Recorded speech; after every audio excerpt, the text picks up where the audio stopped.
Cerita dikanjut di mana Xiaoyan akhirnya melihat laut jiwa spiritual 7 warna yang selama ini dicari.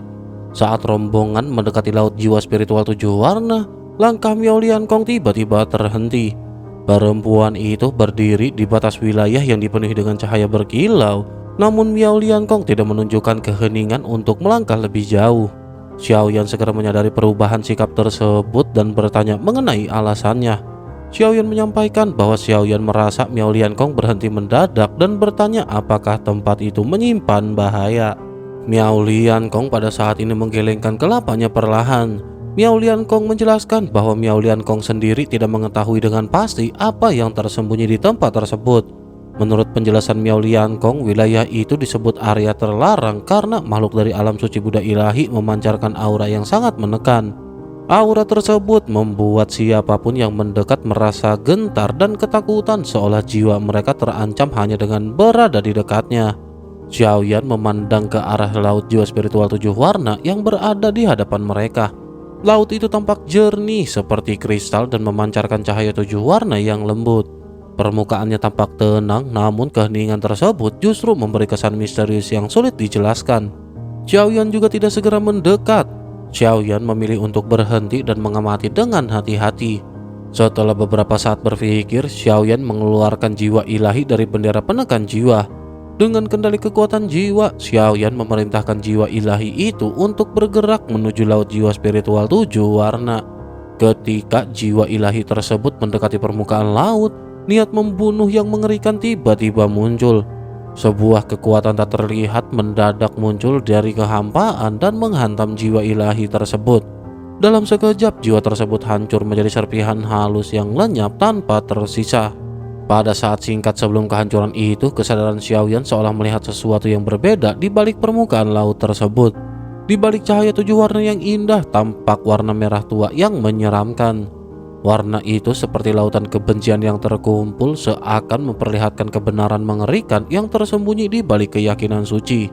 Miao Liankong memperlihatkan ekspresi terjekut setelah melihat apa yang terjadi. Miao Liankong menjelaskan bahwa Miao Liankong benar-benar tidak mengetahui bahwa laut jiwa spiritual 7 warna memiliki bahaya seperti itu. Menurut Miao Liankong, tempat itu memang dikenal sebagai wilayah terlarang bahkan bagi para dewa dan Buddha. Mereka jarang datang ke sana sehingga kemungkinan besar mereka juga tidak mengetahui bahwa tempat tersebut mampu memusnahkan jiwa. Miao Liankong kemudian menjelaskan dugaan mengenai asal-usul laut tersebut. Miao Liankong menyatakan bahwa jumlah jiwa yang teraniaya di tempat itu telah berkumpul hingga membentuk genangan. Genangan tersebut kemudian semakin membesar hingga berubah menjadi lautan. Dari kumpulan jiwa yang dipenuhi penderitaan itulah laut jiwa spiritual 7 warna terbentuk. Xiaoyan pada akhirnya memandang lautan itu dengan serius. Dalam benak Xiaoyan muncul pemikiran mengenai kemungkinan bendera penekan jiwa menyerap seluruh jiwa yang terkumpul di tempat itu. Xiaoyan bertanya-tanya apakah artefak tersebut mampu membawa semua jiwa yang teraniaya itu pergi. Setelah merenung sejenak, bendera penekan jiwa pada akhirnya kembali melayang di depan Xiaoyan. Xiaoyan menyadari bahwa tidak ada banyak waktu untuk mempertimbangkan semua kemungkinan. Xiaoyan memutuskan untuk mengambil langkah satu demi satu sesuai keadaan yang muncul. Namun tepat ketika Xiaoyan bersiap memasuki laut jiwa spiritual 7 warna, riak tiba-tiba muncul di kehampaan. Suara dengungan lembut terdengar, lalu sebuah bunga teratai kristal perlahan muncul di udara. Selanjutnya, kaki halus berwarna merah muda muncul di atas bunga teratai tersebut. Sosok wanita perlahan terbentuk dari kehampaan dan berdiri dengan anggun di udara. Wanita itu berbicara dengan suara jernih namun dingin. Sosok itu tidak lain dan tidak bukan adalah Miao Lianhua yang menuntut penjelasan dari Miao Liankong mengenai situasi yang terjadi. Miao Liankong menjawab dengan tenang apa yang baru saja ditanyakan oleh Miao Lianhua. Miao Liankong menjelaskan bahwa Xiaoyan adalah rekan Dao Miao Liankong. Menurut penjelasan Miao Liankong, Xiaoyan saat ini membutuhkan laut jiwa spiritual 7 warna untuk memulihkan jiwa Xiaoyan. Miao Liankong menyatakan bahwa seharusnya tidak ada masalah dengan hal tersebut. Miao Lianhua tidak langsung mempercayai penjelasan itu. Miao Lianhua menyampaikan bahwa di rumah lelang iblis ilahi telah beredar kabar tentang kemunculan pil ibu anak Yin Yang. Menurut Miao Lianhua, pemilik dari pil tersebut tidak membutuhkan koin iblis ilahi dan itu bukanlah tujuan utama. Tujuan utama dari sosok itu adalah memperoleh informasi tentang laut jiwa spiritual 7 warna. Miao Lianhua kemudian mengatakan bahwa situasi ini benar-benar terlalu kebetulan. Oleh karena itu, Miao Lianhua menganggap bahwa Miao Liankong membawa orang luar ke tempat ini sambil menyebutkan bahwa ia adalah rekan taunya adalah hal yang sulit dipercaya.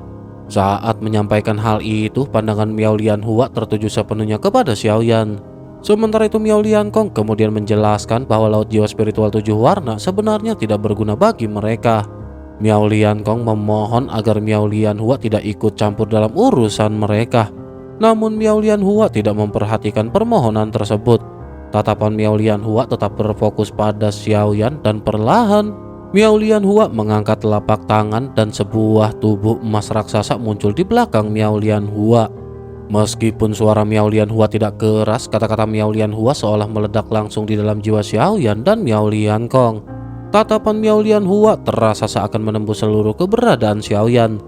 Tekanan yang tak terlihat yang dipancarkan Miao Lianhua bahkan terasa lebih kuat dibandingkan dengan tekanan dari kerajaan ilahi 10.000 Buddha. Miao Lianhua menyatakan bahwa Xiaoyan harus menyerahkan pil ibu anak Yin Yang.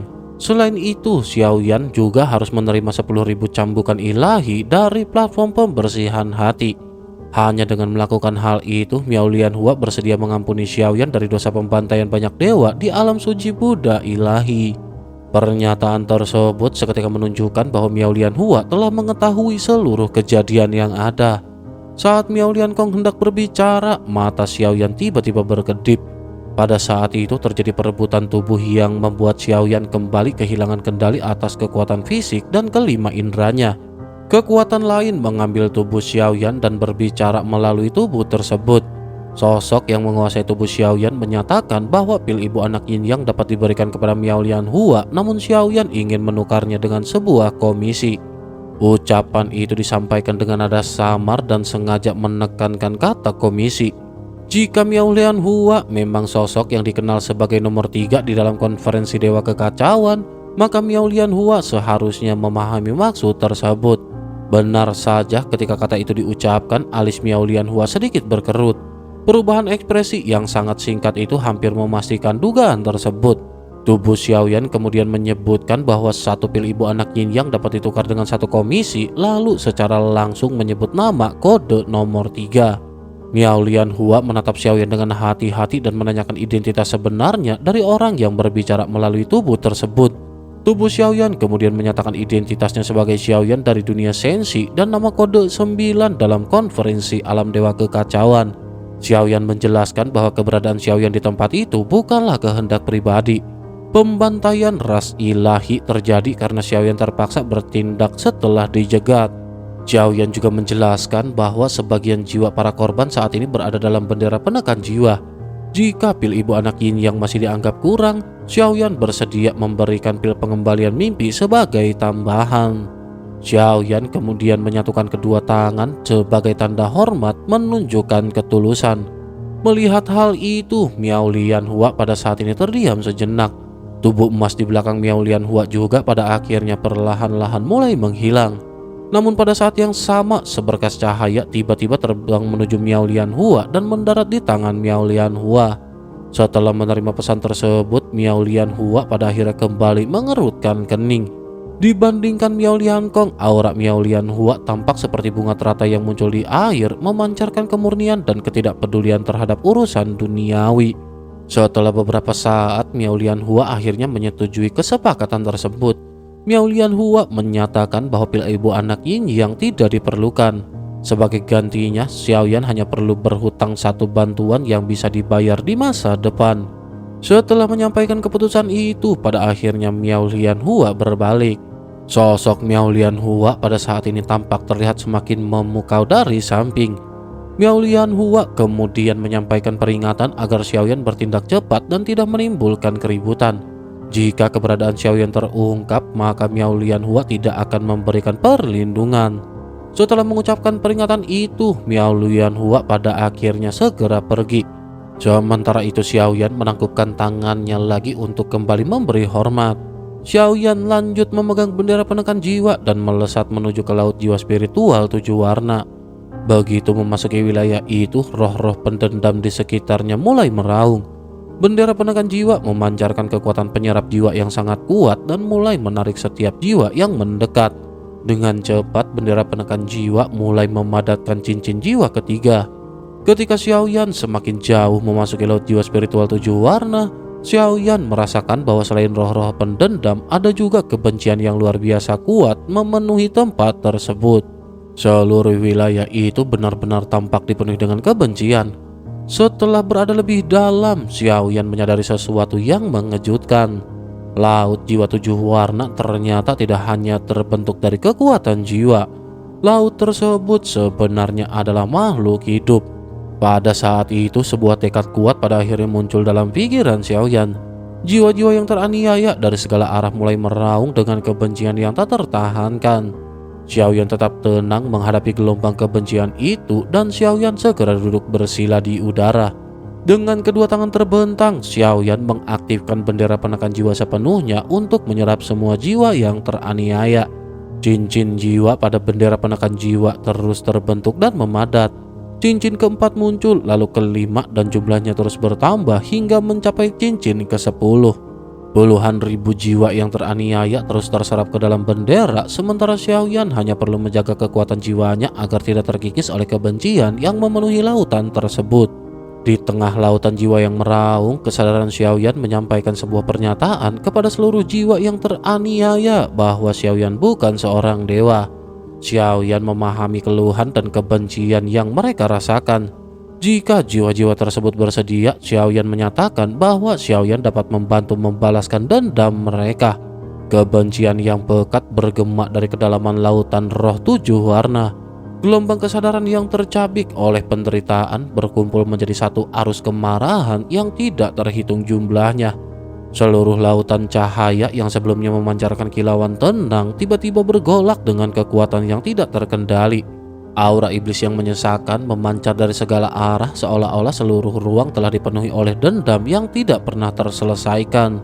Dalam pusaran cahaya 7 warna itu, suara-suara penuh kebencian bergema tanpa henti menyatakan bahwa mereka tidak mempercayai apapun selain balas dendam. Gelombang kemarahan itu memancar dari setiap sudut lautan roh, menyatukan miliaran kesadaran yang tersiksa menjadi satu kehendak yang sama. Bersamaan dengan hal itu, kekuatan jiwa yang mengerikan memancar dari tubuh Xiaoyan, menarik jiwa-jiwa yang teraniaya dalam jumlah yang tak terhitung. Bendera penekan jiwa yang dipenuhi kekuatan penindasan itu berkibar di udara, menyerap arus kesadaran yang bergolak seperti pusaran tanpa dasar. Teriakan jiwa yang tak terhitung jumlahnya berubah menjadi satu gemak mengerikan yang mengguncang ruang dan langit.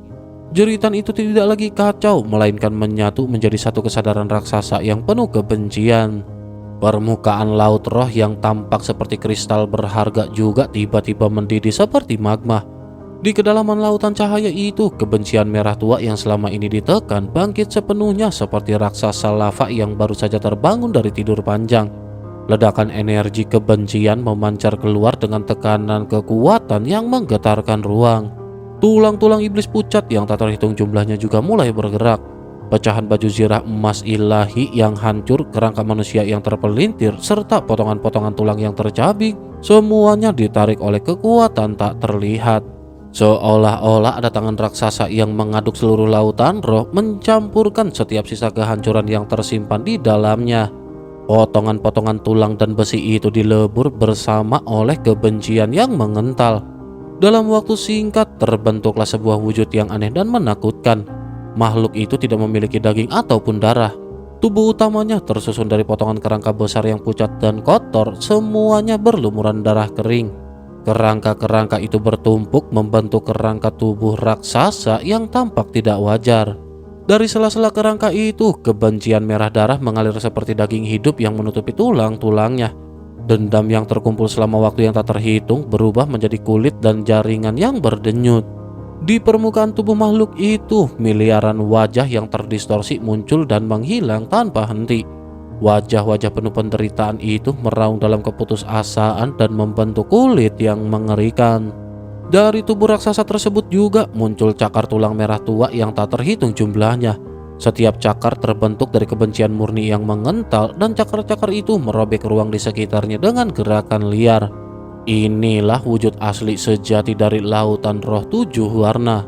Lautan indah yang sebelumnya tampak seperti permata, kini telah berubah sepenuhnya menjadi makhluk kebencian yang menakutkan. Xiaoyan berdiri di depan makhluk itu dengan bendera penekan jiwa yang berkibar di tangannya. Kekuatan jiwa yang dahsyat memancar dari tubuh Xiaoyan seperti badai. Xiaoyan menggerakkan bendera tersebut dan kekuatan spiritual yang menindas meledak ke segala arah. Xiaoyan menyatakan kepada makhluk kebencian itu bahwa makhluk tersebut telah berhasil mengumpulkan jiwa-jiwa yang teraniaya hingga berkembang menjadi iblis yang memiliki kesadaran sendiri. Xiaoyan menjelaskan bahwa Xiaoyan tidak berniat menghancurkan makhluk itu tanpa alasan. Xiaoyan menyatakan bahwa jika makhluk tersebut bersedia pergi bersama dengan Xiaoyan, maka Xiaoyan akan memberikan jalan hidup. Xiaoyan menjelaskan bahwa jika makhluk itu terus berkembang hingga menjadi iblis besar, maka makhluk tersebut akan memiliki kekuatan untuk membalas dendam sendiri. Xiaoyan menegaskan bahwa kehancuran total di tempat itu hanya akan menghapus seluruh kesempatan tersebut. Setelah menyampaikan peringatan itu, bendera penekan jiwa tiba-tiba memancarkan gelombang kekuatan yang menakutkan. Xiaoyan tanpa ragu meledakkan dua cincin jiwa yang mengelilingi tubuh Xiaoyan. Ledakan kekuatan jiwa itu menyebar seperti badai yang tak terlihat yang mengguncang ruang. Gelombang kejut yang tercipta langsung menghantam makhluk kebencian yang terbentuk dari lautan roh tujuh warna. Tubuh raksasa itu juga terdorong mundur oleh tekanan yang sangat kuat. Bersama dengan hal itu, banyak jiwa teraniaya yang menghilang seketika akibat benturan kekuatan dahsyat tersebut. Xiaoyan melakukan tindakan itu untuk menunjukkan bahwa Xiaoyan benar-benar mampu memusnahkan makhluk tersebut jika Xiaoyan menginginkannya. Kekuatan bendera penekan jiwa juga terus menyerap jiwa-jiwa yang tersisa di sekitarnya, membuat keadaan menjadi semakin merugikan bagi makhluk kebencian itu. Xiaoyan kemudian memberikan peringatan terakhir kepada makhluk tersebut. Xiaoyan menyatakan bahwa makhluk itu hanya memiliki satu kesempatan terakhir. Makhluk tersebut harus memilih untuk pergi bersama Xiaoyan atau dihancurkan sepenuhnya. Xiaoyan juga menyatakan bahwa jika makhluk itu menolak, maka Xiaoyan akan memusnahkan tubuhnya dan mengambil kristal roh yang terbentuk dari kebenciannya. Xiaoyan hanya akan memberinya waktu dalam 3 tarikan napas. Xiaoyan sebenarnya memiliki kesabaran lebih jika situasinya memungkinkan bagi Xiaoyan. Namun keadaan saat ini tidak mengizinkan penundaan bagi Xiaoyan. Setelah mengungkapkan identitas kepada Miao Lianhua, keberadaan Xiaoyan yang tiba-tiba menghilang akan menimbulkan masalah yang tidak diinginkan. Selain itu, perasaan tertekan yang terus menghantui Xiaoyan juga semakin kuat. Xiaoyan hampir yakin bahwa tekanan itu berasal dari Hua Chan yang sedang mengejar jejak Xiaoyan. Sementara itu, di hadapan ancaman kehancuran, makhluk kebencian itu tiba-tiba membeku. Kesadaran yang menyatu dalam tubuhnya menolak untuk binasa. Kebencian yang menumpuk di dalam dirinya belum terbalas sehingga kehancuran di tempat itu menjadi sesuatu yang tidak dapat diterima oleh kesadaran kolektif tersebut. Wajah-wajah yang menempel di tubuh makhluk itu juga meraung tanpa henti mengulang satu kata yang sama.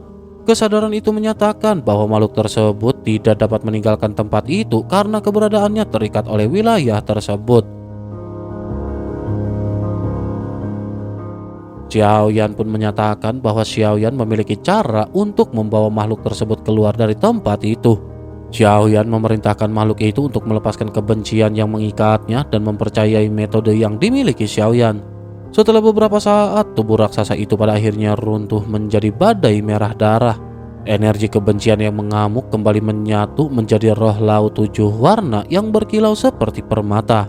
Pada saat yang sama, kesadaran Xiaoyan juga pada saat ini bergerak. Dari tengah alis Xiaoyan muncul kekuatan hisap yang kuat dan laut roh tujuh warna itu segera terserap ke dalam kehampaan melalui kekuatan spiritual Xiaoyan. Setelah itu, Xiaoyan segera menggunakan jiwa poid untuk merobek ruang. Retakan spasial muncul di udara, tetapi Xiaoyan segera menyadari bahwa ruang di wilayah tersebut dipenuhi dengan segel berlapis-lapis. Segel tersebut membuat perjalanan melalui ruang menjadi hampir mustahil. Namun meskipun begitu, Xiaoyan tetap harus meninggalkan tempat itu secepat mungkin. Sebelum benar-benar pergi, Xiaoyan membawa Miao Liankong juga bersama Xiaoyan. Xiaoyan menyadari bahwa situasi alam mendalam surga barat mungkin jauh lebih rumit daripada yang terlihat. Xiao Yan pada akhirnya menatap Miao Liankong dengan ekspresi serius. Xiao Yan lanjut memerintahkan Miao Liankong untuk membawa Xiao Yan keluar dari alam mendalam surga barat melalui jalur tercepat. Xiao Yan menjanjikan kebebasan kepada Miao Liankong setelah mereka berhasil meninggalkan wilayah tersebut. Miao Liankong menggertakkan gigi sebelum akhirnya menjelaskan bahwa bagian timur wilayah itu adalah area paling kacau.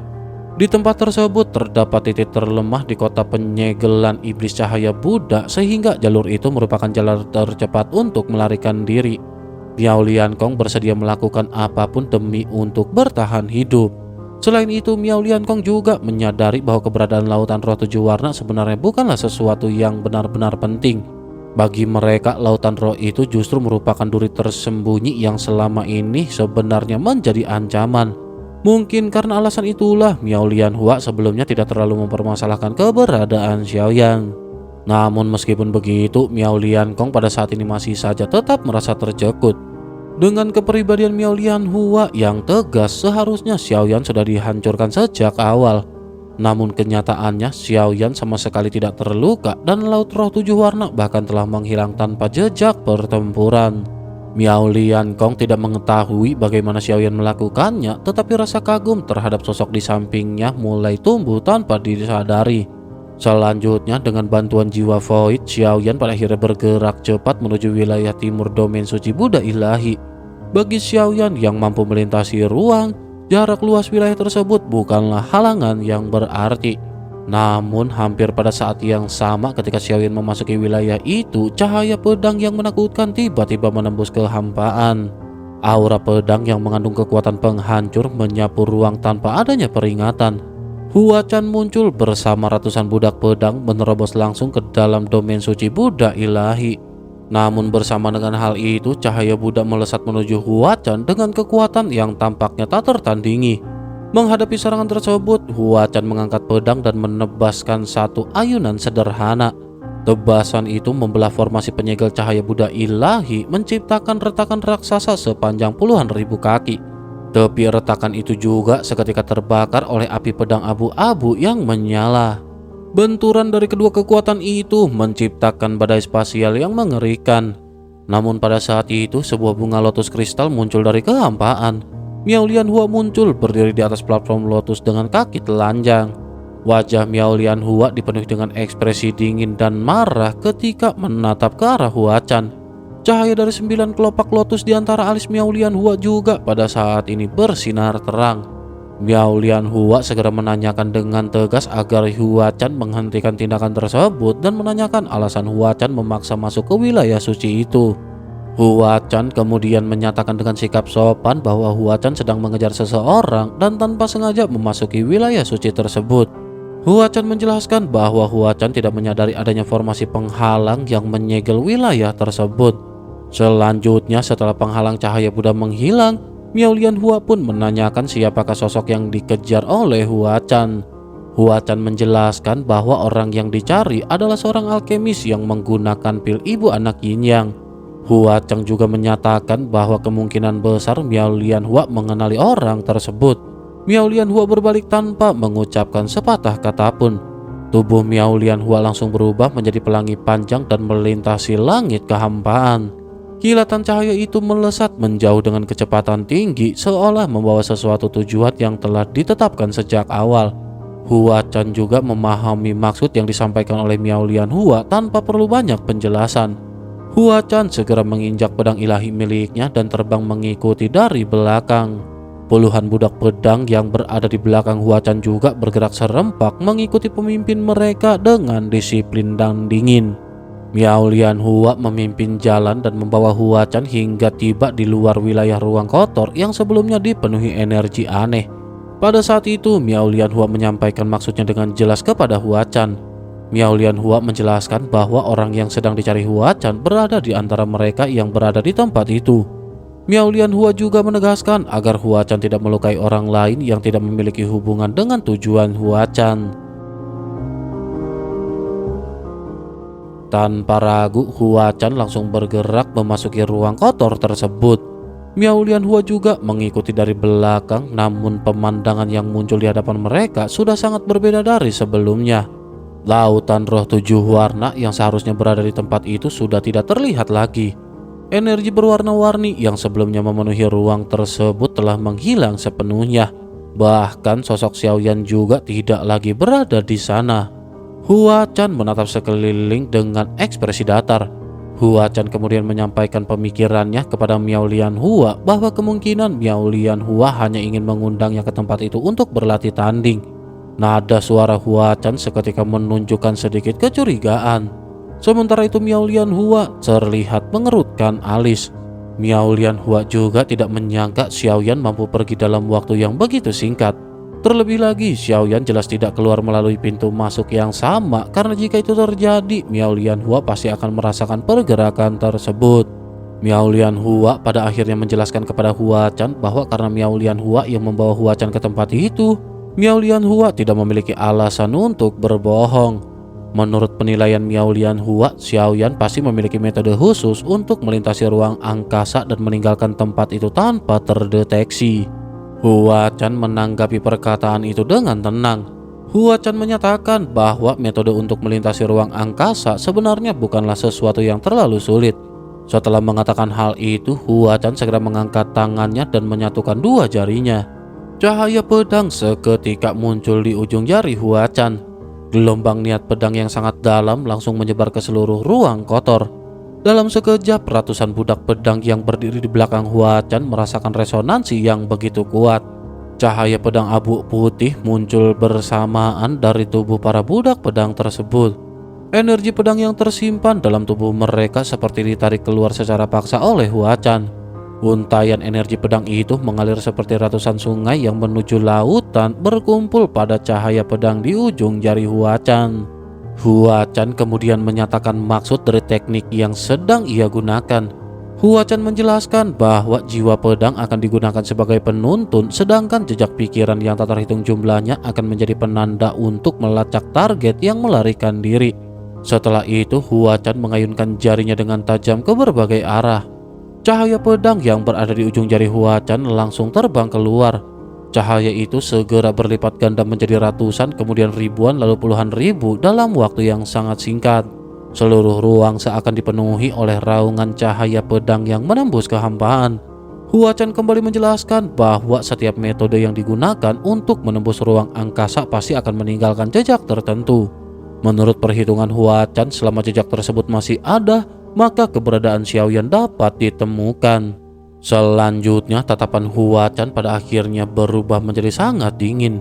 Tak lama kemudian Hua Chan benar-benar merasakan fluktuasi yang tertinggal dari pergerakan ruang yang telah ditembus sebelumnya. Tanpa membuang waktu, Hua Chan pada akhirnya langsung mengangkat tangannya dan menebas kehampaan di depan. Sebuah celah ruang terbuka. Hua Chan lanjut memimpin para budak pedang untuk memasuki celah tersebut dan mengejar jejak yang tertinggal. Sementara itu Miao Lianhua pada saat ini tidak ikut masuk bersama mereka. Miao Lianhua justru melangkah maju beberapa langkah. Tubuh Miao Lianhua kemudian berubah menjadi kelopak lotus kristal yang tak terhitung jumlahnya sebelum menghilang dari tempat itu. Bersamaan dengan kejadian tersebut yang berlangsung, Xiaoyan telah meninggalkan alam suci Buddha ilahi dan tiba-tiba membuka matanya pada tubuh aslinya. Xiaoyan segera memerintahkan Dewa Bangau untuk membawa klon yang berada di tempat lain kembali. Namun sebelum perintah itu selesai dijalankan, sesuatu yang tak terduga terjadi. Ruang di sekeliling Xiaoyan tiba-tiba mengeras seperti besi dan kehampaan menjadi sangat padat seolah disegel oleh kekuatan yang luar binasa. Pada saat yang sama, sinar pedang abu-abu yang tak terhitung jumlahnya muncul dari kehampaan. Cahaya pedang itu saling terhubung dan membentuk sebuah penjara pedang besar yang langsung mengunci seluruh ruang di sekitar Xiaoyan. Sebuah suara penuh tekanan juga pada saat ini segera terdengar dari kehampaan. Pemilik suara tersebut menyatakan bahwa seseorang tidak bisa datang dan pergi sesuka hati di tempat itu. Ketika suara tersebut terdengar, Miao Liankong yang berada tidak jauh dari sana segera berbalik. Miao Liankong dipenuhi kegembiraan yang hampir tak dapat disembunyikan. Di hadapan mereka, sosok Hua Chan muncul dari kehampaan dengan memimpin puluhan orang yang menyertainya dan melangkah keluar dari celah ruang dengan tenang. Sebenarnya Xiaoyan telah pergi cukup lama sebelumnya dan secara teori kemungkinan Huachan untuk mengejar seharusnya sangatlah kecil. Namun kemampuan Huachan ternyata jauh melampaui perkiraan Xiaoyan. Huachan mampu melacak jejak ruang dan mengejar hingga menembus dunia. Kecepatan seperti itu menunjukkan kekuatan yang memang pantas dimiliki oleh seseorang dengan kedudukan tinggi. Xiaoyan pada akhirnya menatap ke arah Huachan dengan tenang. Xiaoyan kemudian menyampaikan pertanyaan kepada Huachan mengenai tujuan kedatangan Huachan di tempat tersebut. Huachan pada saat ini menatap Xiaoyan di kejauhan. Huachan menanyakan apakah Xiaoyan adalah alkemis yang memurnikan pil ibu anak Yin Yang. Xiaoyan tidak menjawab secara langsung, tetapi Xiaoyan membalikkan telapak tangannya. Sebotol giok muncul di tangan Xiaoyan. Di dalam botol tersebut terdapat pil ibu anak Yin Yang yang dimaksud. Xiaoyan menyampaikan bahwa jika Huachan membutuhkan pil itu, maka Xiaoyan dapat memberikannya. Namun Huachan tampaknya menginginkan lebih dari sekedar pil. Huachan menjelaskan bahwa memurnikan pil tersebut bukanlah tugas yang mudah. Huachan kemudian menyampaikan tawaran kepada Xiaoyan untuk bergabung di bawah kekuasaannya. Menurut penjelasan Huachan, jika Xiaoyan bersedia mengikuti perintahnya, maka Xiaoyan akan ditempatkan di ibu kota giok alami ilahi 9 surga sebagai kepala alkemis yang bertugas memurnikan berbagai pil untuk Huachan. Begitu mengetahui keinginan dari Huachan, Xiaoyan pada saat ini menolak dengan halus. Xiaoyan menyatakan bahwa pil tersebut dapat dianggap sebagai hadiah. Xiaoyan juga mengungkapkan bahwa pil yang pernah diminta sebelumnya telah selesai dimurnikan. Ucapan tersebut sebenarnya memiliki makna tersembunyi yang berkaitan dengan pertemuan mereka sebelumnya. Namun Huachan justru menanggapi dengan ekspresi tidak mengerti. Huachan bertanya seolah tidak memiliki hubungan dengan Xiaoyan sebelumnya. Sikap itu membuat pikiran Xiaoyan seketika menjadi suram. Kata-kata yang pernah diucapkan Ding Mo tentang kemunafikan seseorang tiba-tiba terlintas di benak Xiaoyan. Xiaoyan kemudian menjelaskan bahwa tujuan kedatangannya hanyalah untuk mencari lautan spiritual 7 warna. Xiaoyan tidak berniat untuk bekerja sebagai alkemis bagi siapapun. Huachan seketika menanggapi perkataan Xiaoyan ini dengan dingin. Huachan menyatakan bahwa keputusan tersebut bukanlah berada di tangan Xiaoyan. Menurut Huachan, Xiaoyan tidak akan dapat meninggalkan tempat itu hari ini karena setiap orang harus bertanggung jawab atas tindakan yang dilakukan.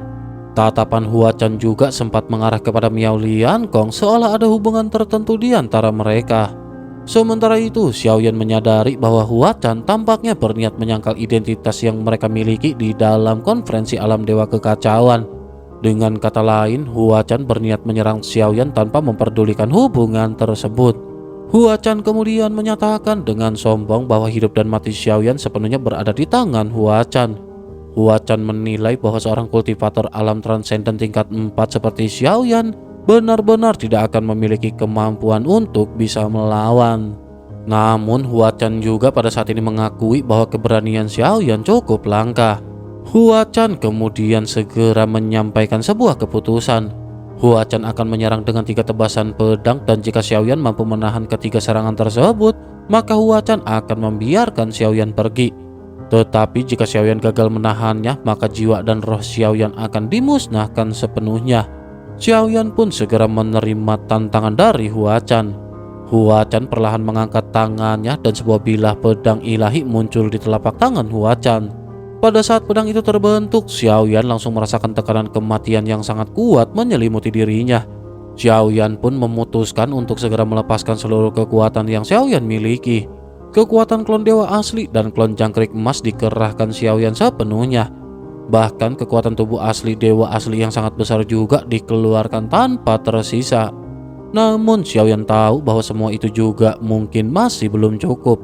Xiaoyan kemudian meraih kehampaan dan memanggil pedang ilahi pembelah langit.